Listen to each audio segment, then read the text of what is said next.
حضرت ذوالقرنین کا نام سکندر ہے. اللہ تعالیٰ نے ان کو تمام روئے زمین کی بادشاہی عطا فرمائی. جی ہاں، پوری دنیا پر ان کو بادشاہی ملی. یوں کہا جا سکتا ہے کہ پوری دنیا کا ایک چکر لگایا، مشرق سے لے کر مغرب تک دونوں دنیا کے کونوں کو انہوں نے وزٹ کیا.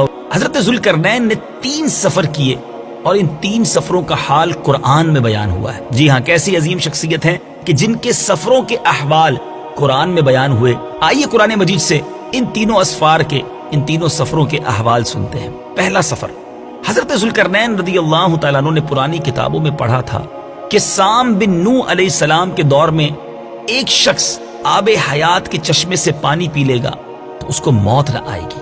اس لیے حضرت ذوالقرنین نے مغرب کا سفر کیا. آپ کے ساتھ حضرت خضر علیہ السلام بھی تھے. وہ تو یعنی حضرت خضر علیہ السلام تو آب حیات کے چشمے پر پہنچ گئے اور اس کا پانی بھی پی لیا، مگر حضرت ذوالقرنین کے مقدر میں نہیں تھا اور وہ آب حیات کے چشمے سے پانی پینے سے محروم ہو گئے. اس سفر میں آپ جانب مغرب روانہ ہوئے تو جہاں تک آبادی کا نام و نشان ہے وہ ساری منزلیں طے کر کے آپ ایک ایسے مقام پر پہنچے کہ انہیں سورج غروب کے وقت ایسا نظر آیا کہ ایک سیاہ چشمے میں ڈوب رہا ہے، جیسا کہ سمندری سفر کرنے والوں کو آفتاب سمندر کے پانی میں ڈوبتا ہوا نظر آتا ہے. وہاں ان کو ایک ایسی قوم ملی جو جانوروں کی کھال پہنے ہوئے تھی، اس کے سوا کوئی دوسرا لباس ان کے بدن پر نہیں تھا اور دریائی مردہ جانوروں کے سوا ان کی غذا کا کوئی دوسرا سامان نہ تھا. یہ قوم ناسک کہلاتی تھی. حضرت ذوالقرنین نے دیکھا کہ ان کے لشکر بے شمار ہیں اور یہ لوگ بہت ہی طاقتور اور جنگجو ہیں. تو حضرت ذوالقرنین نے ان لوگوں کے گرد اپنی فوجوں کا گھیرا ڈال کر ان لوگوں کو بے بس کر دیا. چنانچہ کچھ تو مشرف با ایمان ہو گئے اور کچھ آپ کی فوجوں کے ہاتھوں مقتول ہو گئے.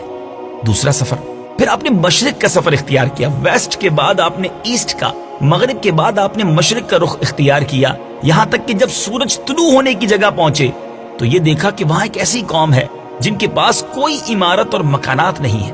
ان لوگوں کا یہ حال ہے کہ سورج طلوع ہونے کے وقت یہ لوگ زمین کے غاروں میں چھپ جاتے اور سورج ڈھل جانے کے بعد غاروں سے نکل کر اپنی روزی کی تلاش میں نکل پڑتے.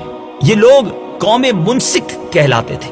حضرت ذوالقرنین نے ان لوگوں کے مقابلے میں بھی لشکر آرائی کی اور جو لوگ ایمان لائے ان کے ساتھ بہترین سلوک کیا اور جو اپنے کفر پر اڑے رہے انہیں تباہ و برباد کر دیا. اب باری ہے تیسرے سفر کی. پھر آپ نے شمال کی طرف سفر کیا، یہاں تک کہ 2 پہاڑوں کے درمیان میں پہنچے تو وہاں کی آبادی کی عجیب و غریب زبان تھی. جن لوگوں کے ساتھ اشاروں سے بمشکل بات کی جا سکتی تھی ان لوگوں نے حضرت ذوالقرنین سے یاجوج ماجوج کے مظالم کی شکایت کی اور آپ کی مدد کے طالب ہوئے. اب یاجوج ماجوج کون تھے؟ مدنی چینل کے ناظرین ذرا غور سے سنیے. یہ یافس بن نوح علیہ السلام کی اولاد میں سے ایک فسادی گروہ ہے اور ان لوگوں کی تعداد بہت ہی زیادہ ہے. یہ لوگ بلا کے جنگجو، خوخار، بالکل ہی وحشی اور جنگلی ہیں جو بالکل جانوروں کی طرح رہتے ہیں. موسم ربی میں یعنی بہار کے موسم میں یہ لوگ اپنے غاروں سے نکل کر تمام کھیتیاں اور سبزیاں کھا جاتے تھے اور خشک چیزوں کو لاد کر لے جاتے تھے. آدمیوں اور جنگلی جانوروں یہاں تک کہ سانپوں، بچھوؤں، گرگٹ اور چھوٹے بڑے جانور کھا جاتے تھے. حضرت ذوالقرنین سے وہاں کے لوگوں نے فریاد کی کہ آپ ہمیں یاجوج ماجوج کے شر اور ان کی ایذا رسانیوں سے، ان کی ان تکلیفوں سے ہمیں نجات دلائیے. اور اس کام کے عوض انہوں نے کچھ مال کی بھی پیشکش کی. تو حضرت ذوالقرنین رضی اللہ تعالیٰ عنہ نے فرمایا کہ مجھے تمہارے مال کی ضرورت نہیں ہے، اللہ تعالیٰ نے مجھے بہت کچھ دے رکھا ہے.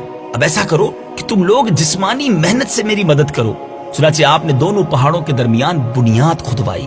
جب پانی نکل آیا تو اس پر پگھلائے ہوئے تانبے کے گارے سے پتھر جمائے گئے اور لوہے کے تختے نیچے اوپر چن کر ان کے درمیان میں لکڑی اور کوئلہ بھروا دیا اور اس میں آگ لگوا دی.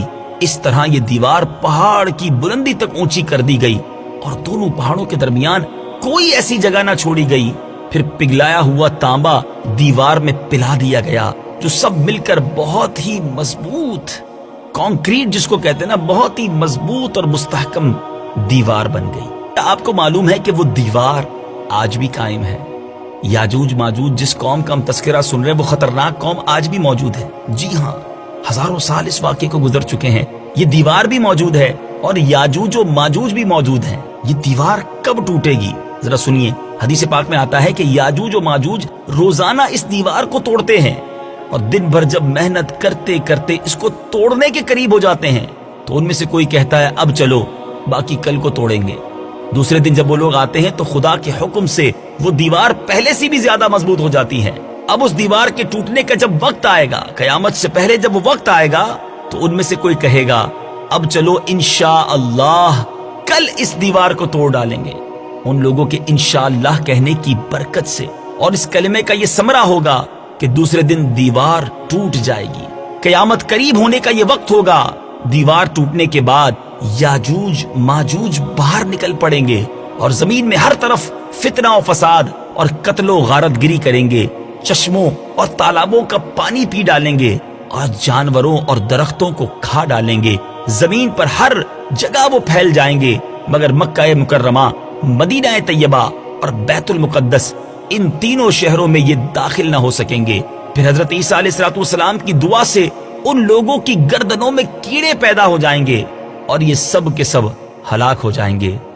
اللہ تعالی ہم سب کو یاجوج و ماجوج کے فتنوں سے محفوظ فرمائے، ہم سب کے ایمانوں کی حفاظت فرمائے کہ قرآن مجید میں کیسی کیسی تاریخی باتیں ہیں۔ ہمیں قرآن کے واقعات پڑھنے کا وقت نہیں ہے۔ اگر قرآن پڑھیں، اس کی تفسیر پڑھیں تو نہ جانے کتنا سارا علم ہم حاصل کر سکتے ہیں۔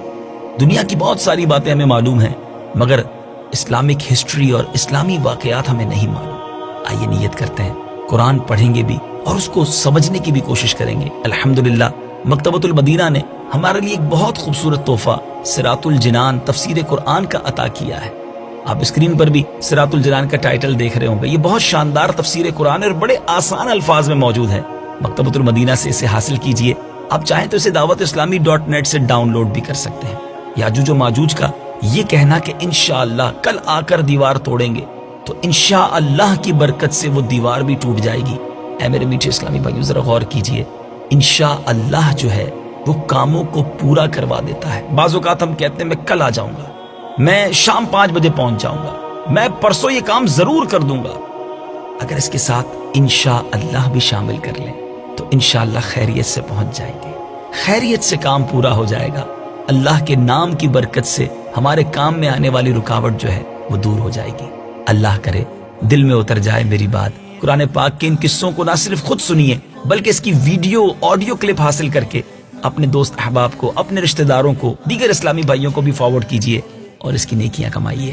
اللہ تعالیٰ مجھے بھی اور آپ کو بھی قرآن پاک سے سچی محبت عطا فرمائے اور قرآن پاک کے نور سے ہم سب کے دلوں کو منور فرمائے۔ صلو علی الحبیب صلی اللہ تعالی علی محمد صلی اللہ علیہ وسلم۔